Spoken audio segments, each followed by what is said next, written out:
زما پلار مې نشته او دلته مونږ مالګې سره او د هغه سره روټۍ خورو انجوري سره او مونږ داسې مطلب ته مې زړه کېږي چې ما د خلکو لورګانې زویګانې مطلب ځانې اچولې او مونږ نه مطلب یې او نه چې دلته پراته یو غریبۍ کې او مونږ زوال ته ستاسو غونډه مونږ ځان ته روټۍ پیدا کړو مونږ داسې خلکو ماشومان یې نه ترکاري کله ترکاري وي کله نه وي کله روټۍ هم نه وي او کله وي قدرمنو هېوادوالو قسم مې په خدای داسې یو کورنۍ ده چې زه یې خپله هم وژړولم دې کورنۍ څو پورې کوی شو چې دې کورنۍ سره فلمک وکړو الله تعالی زموږ ستاسو څخه راضي شي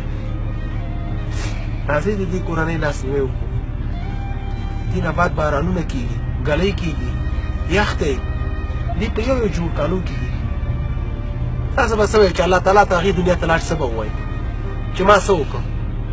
په دې خو نه ده چې منځونه کوم عمرې ته ځم